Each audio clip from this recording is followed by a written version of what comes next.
Hello, everyone. Welcome to the Edified Equity Podcast. My name is Dino, CEO of Edified Equity, and here we talk about all the benefits of being a passive investor in an apartment syndication. But today I have a special program. This is actually the first of many Hang 10 with Dino series. So this is episode number 31, and I have with us Scott Bowers, the podcast host of #InvestThis.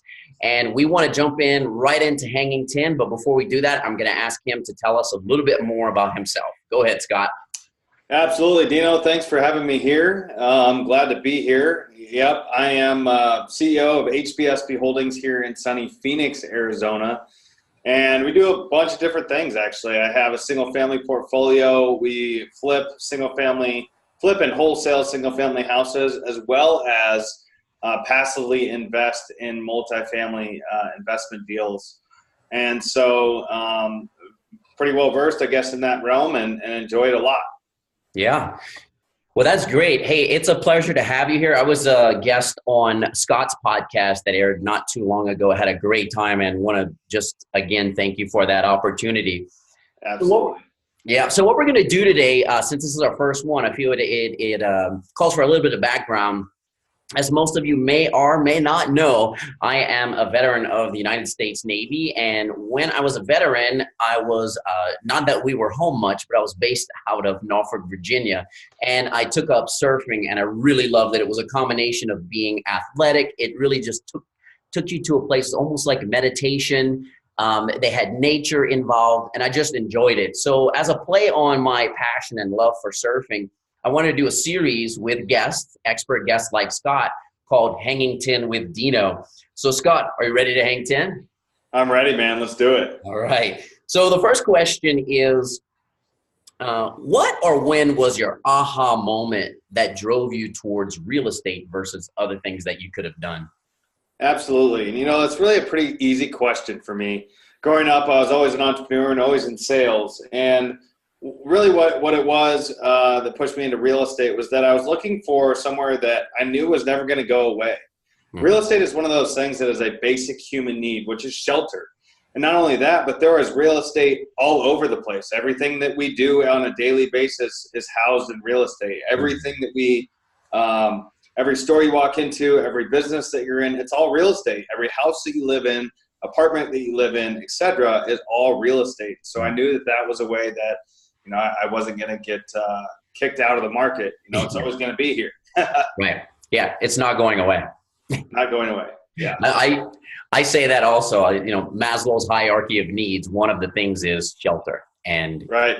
You can provide safe, affordable shelter. You're in a business that will always be in demand. Right. Yep. So all right. Well, thank you. That was great. All right. Question number 2. If you could go back and have a discussion with your younger self, what age would you be and what would you say? I guess I've been very fortunate. And one of the big things I've done in my life is always taken massive action to get to where I'm at now. Mm-hmm. But if I could go back and go to the beginning of my entrepreneurial career, I would say to myself, go big, go bigger, faster. Do not be afraid to go bigger, faster, because failing forward is the best way to fail. And if you shoot for the moon and you don't make it all the way there and you make it halfway, well, you still got pretty far. Yeah. I think a lot of people, kind of take small steps and shoot for the moon because you might just get there. All right. And how far back would you go? Who are you talking to? Well, I started my first business when I was a junior in high school. So I would have been 16 years old. So probably around then, because What I should have done is when I went to college, I worked the entrepreneurial job during the summertime. But what I should have done is employed people to take my spot at that time and kept that business rolling. Yeah. While I wasn't working in it myself. But, at the time, I was so young and I was just kind of going with the wind. So what happened, and I'm very fortunate for it. Yeah, I got it. Well, that's great. So you already got a younger start than most people. So that is, kudos to you there. Question 3, what has been or who has been the most influential person in your life and or career? That's kind of a tough question, but the first person that comes to mind is my grandfather on my mom's side. And the reason why is because he is a farmer from the Midwest, and he has been the hardest worker and the smartest person I've ever known in a lot of different ways. And, he's battled adversity to a massive extent on a lot of levels and succeeded. And so to look at that and the respect I have for him is just, it is absolutely massive. And to give you a brief synopsis of what I mean by that, he raised 3 daughters and his wife on the farm. He was the president of the bank in the small town in Illinois where they're from, or my family's from, I guess, and decided to take the leap of faith and start a farm. And so he moved out to a property that was owned by somebody else and farmed the land for them on their behalf. Did that for several years, long time, to eventually now he owns, or we own, the farm as a family. But throughout that time period, he broke his back. If you know what a grain elevator is, it's the piece of machinery that takes grain up into the grain bins for storage. And it basically is a silo, and it kind of cycles. Mm-hmm. Well, he got wrapped in that, and he got wrapped up and broke his back entirely, and was in a body cast for a long time, but survived that and still remained farming. He had a brain tumor, which he had to have removed, and from that he actually lost all the hearing in one of his ears, and therefore lost all of his. If you know anything about your hearing, is what makes you have balance, or your eardrums. And so losing one of those, his balance is way off. But you know what? He struck back from that, continued to farm. Yeah. And even today, he is 82 years old, and still, although he's not the sole operator in the farm, he's still very active in it. And not only that, but he's the sharpest tool that I know in the shed. He can still recite numbers from when his very first car purchase, or he has everything documented. It's just it's an elaborate operation. It's very impressive. So that would be the person I would say. For sure. And I can see why you would say that. That sounds amazing. I know exactly what you're talking about. If it's in my mind, those screws, because I grew up in Louisiana and was raised by entrepreneurs. And one of the businesses we had was ice houses. And we had a screw that did the same thing. It would pull the ice up to a hopper, and then it would get blown into boats. I'm from the Gulf of Mexico, so I'm familiar with that. But he's lucky he just broke his back, because if it's what is in my mind, that could easily have killed him. Absolutely could have killed him. And so once again, one of the reasons why it's amazing, he not only survived that, but thrived from it, and used that as, he didn't use that as an excuse, but a reason to succeed. Yeah, for sure. Awesome. All right. Number 4, what has been the most instrumental tool that you use in your business?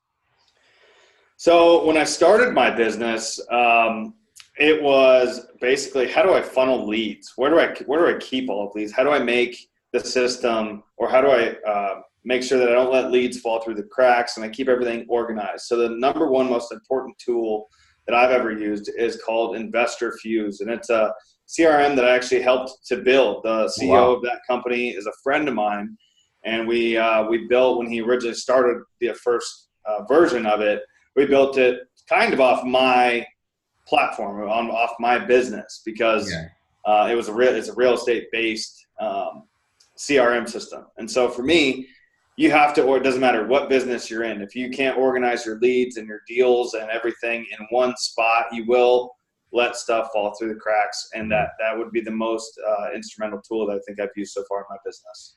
And what's his name? His name's Dan Schwartz. Dan Schwartz. I'm familiar. I don't use that, but I'm familiar with it. I've heard Dan's name before. I've heard the Investor Views before, so I just was curious. Yep. Good friend of mine. It's been a fantastic operation to watch him grow, and it's been very influential in my business. Awesome. Okay, number 5. So this is one that's asked routinely on other podcasts and shows, but what's the best or most influential book? Now, this can include an audiobook, podcast, movie, documentary, anything like that along that line that has helped you throughout your life and your real estate business.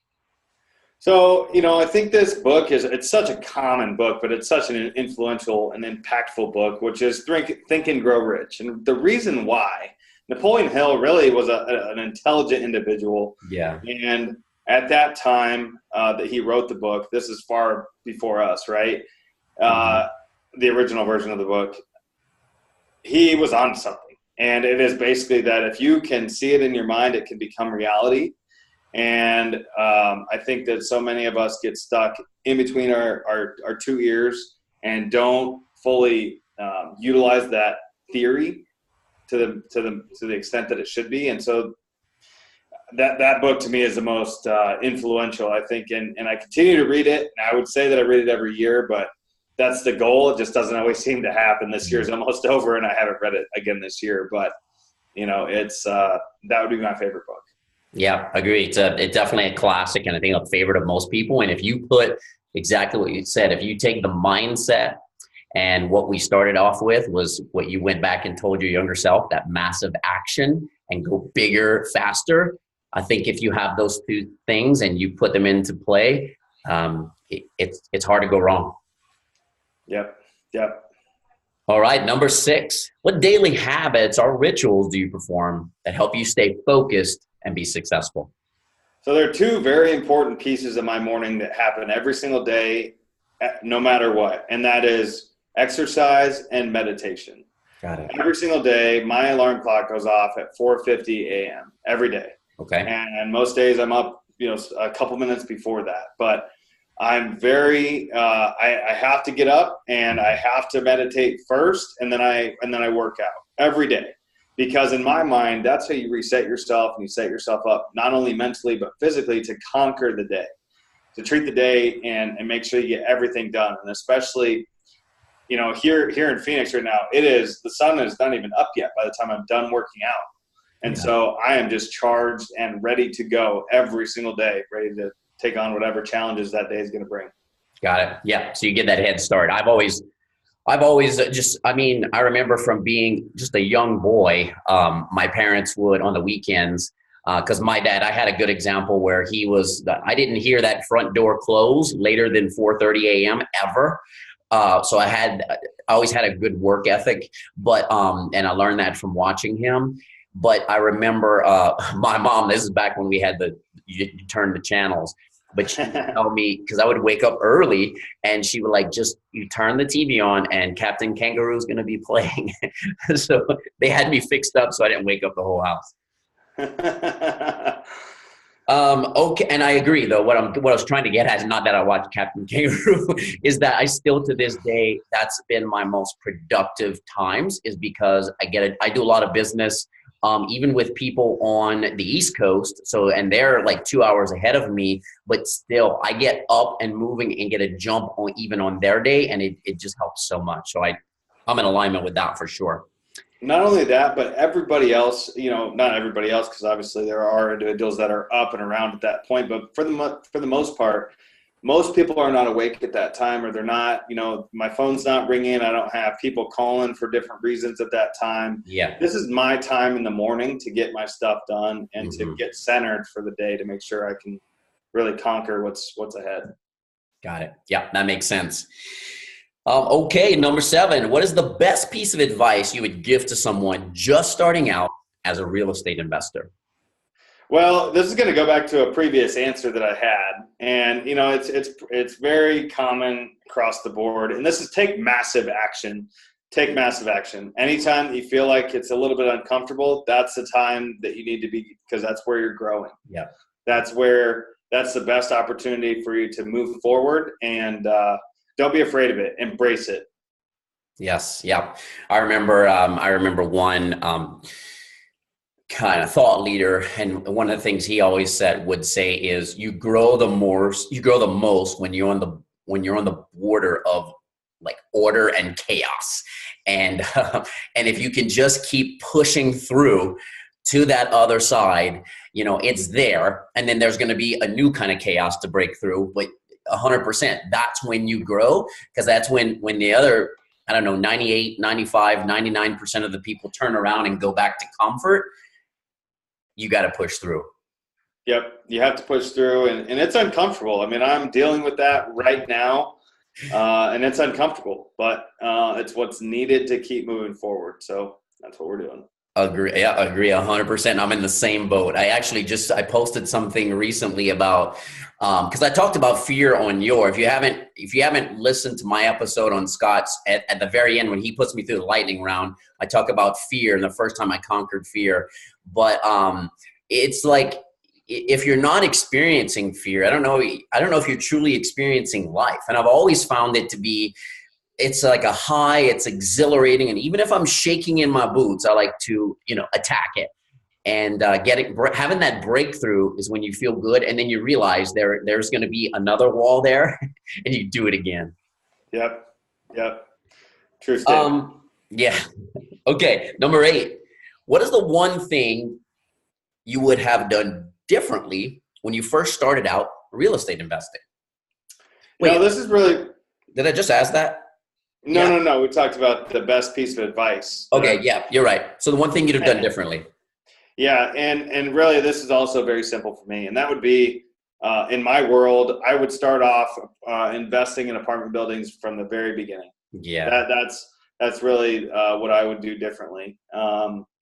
Because now that I've been seasoned and I have, you know, we've seen a ton of success. I know how the business works on the single family side. In a way, it's prevented me from really taking the leap into multifamily full time, because you know, I'm working on the single family stuff and I know how that works. I know how that generates revenue, but it takes me away from really focusing on building out my multifamily business as much as a single family one. Right. So that's what I would do differently. Pretty simple. Yeah, I got it. And I get it too. It's like you're doing so well. It's hard to either implement the team you need to take over. And then you have that problem that a lot of people experience is like, can anyone do this as good as I can? Like, is anyone as invested in the success of the business as me? But you're so focused there that it's hard to, and it's bringing in income. So it's hard to take the leap. And if you would have started in multifamily, you wouldn't be having this good problem. Right. And it is a good problem to have, right? And eventually, you know, that time will come where it's a full transition. Yeah. But, you know, there's also the shiny object syndrome that you don't ever want to, you know, fall prey to, but it's unfortunate because a lot of us do. And although I know multifamily is not necessarily that way, you know, that's my single family business has prevented me from getting over to that. So. Right. Yeah, I understand.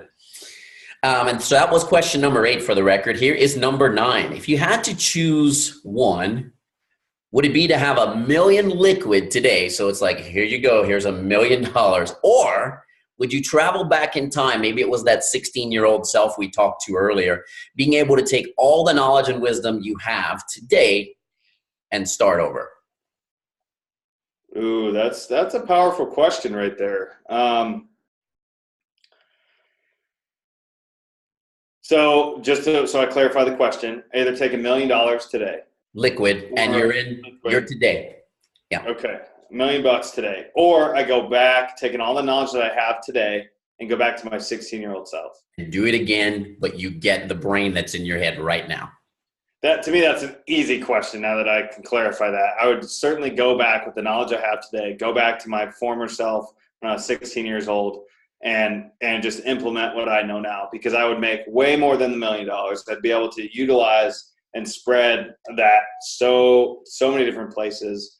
And I would absolutely go back and try to relive with the knowledge I have today back then. I love that answer. And I'm in alignment with that as well. It's like, I would do it again.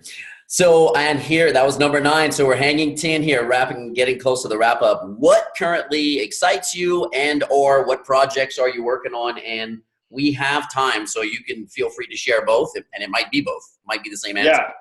Absolutely. Really, what excites me is a couple of things. Going into 2019, what's going to happen over these next 12 months is going to be very, very exciting from a real estate investment standpoint. From a life standpoint, this last 12 months, I've grown a lot as a person and found out a lot about what it is that I truly want and the direction that I want to go. And so going into 2019, I'm very excited to see, to really put myself out there where I want to be and stop being afraid to do so.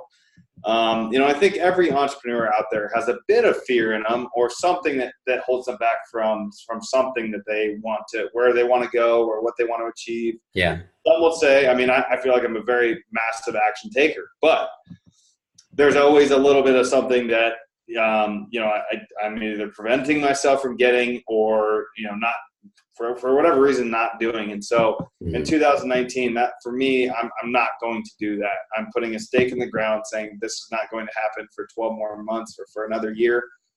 We get one time to live this life. That's it. So it's time to step up to the plate and start taking the action that I've been preaching and start taking the action that I've been wanting to do for so long.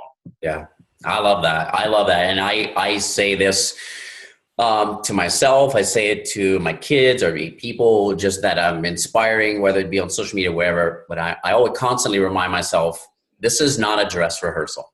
Like, it's happening now. We're in it. So it's time. There's not, there is, that's one of my favorite movie scenes is, so I grew up with, Rocky and Rambo, Sylvester Stallone in his heyday. And I remember in Rocky when Apollo Creed says, because he's like, we'll do it tomorrow. And he's like, there is no tomorrow. And that pops up into my brain constantly. And again, just constant reminder is you're in it. Like, you're living life right now. This is it. It's not a dress rehearsal. It's time. It's go time. Yep. It is go time. And I tell you what, it can go by just like that without, you blink an eye and all of a sudden 10 years have gone by. I just had my 30th birthday in July. And for me, although 30 is a very, very young age still, it was kind of a, wow moment, because here I'm 30, the things that I've been thinking about doing and saying, oh, I'll do it tomorrow, or I'll do it next month, or I'll do it when I have this in the bank, or I'll do it when I know this person or that person. The time is here, and I still haven't done the things I've wanted to do. So now's the time. Let's get it done. Yep. Now's the time. Zig Ziglar says, if you wait to leave your driveway till all the lights are on green, you'll never go. Yep. So it's like, you go, you face the obstacles, you get through it. Well, Scott, yeah, go ahead. Sorry. I was just going to say, the projects that I'm working on right now, it's also a good follow-up question to go to that, because right now the project I'm working on is putting people in place on the single family business to allow me to step away so that I can therefore focus on multifamily greater.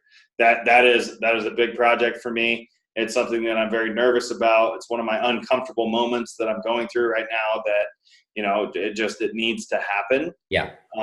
And so, that would be probably one of the biggest projects that I'm working on currently. The other project is sourcing a multifamily deal and raising capital. We're actively doing that and excited to do that. But, once again, it's one of those things where I'm nervous to do it because it just needs to get done. Yeah. And so that's where we're at. I got it. Well, that all sounds exciting. I appreciate you coming on the show and being the first official guest for the Hang 10 with Dino series that I'm going to be doing throughout the year. If our listeners want to get a hold of you, what is obviously #InvestThisPodcast, go check that out. But what is the best way for them to get a hold of you? Absolutely. Yeah. So you can go to investthispodcast.com and you can listen into the show if you'd like, but also you get in touch with us that way. You can also go to southwestpropertybuyers.com. We have all sorts of contact links on that. I'm all over any social media that's out there. You can reach us that way, or, I'll go ahead and give my email out. It's Scott.Bauer@hbsbholdings.com. That'll give a direct link to me. and happy to answer any questions that anybody might have out there, or any way I could add value to any of the listeners. I'd love to do so. Perfect. Well, thanks so much. And Scott's going to shoot me over that information, so we have it in the show notes, so it's easy access for you as well, in case you're driving or laying down, relaxing. You don't have pen and a paper with you. But what I always like to say is, if you found this information helpful, please tell a friend. I don't have anything to sell, but I am on a mission, and I will continue to interview great guests like Scott and provide quality consultative educational information on a routine basis. Thanks for joining in to episode 31. This is Dino Pierce, CEO of Edified Equity, signing off. Goodbye.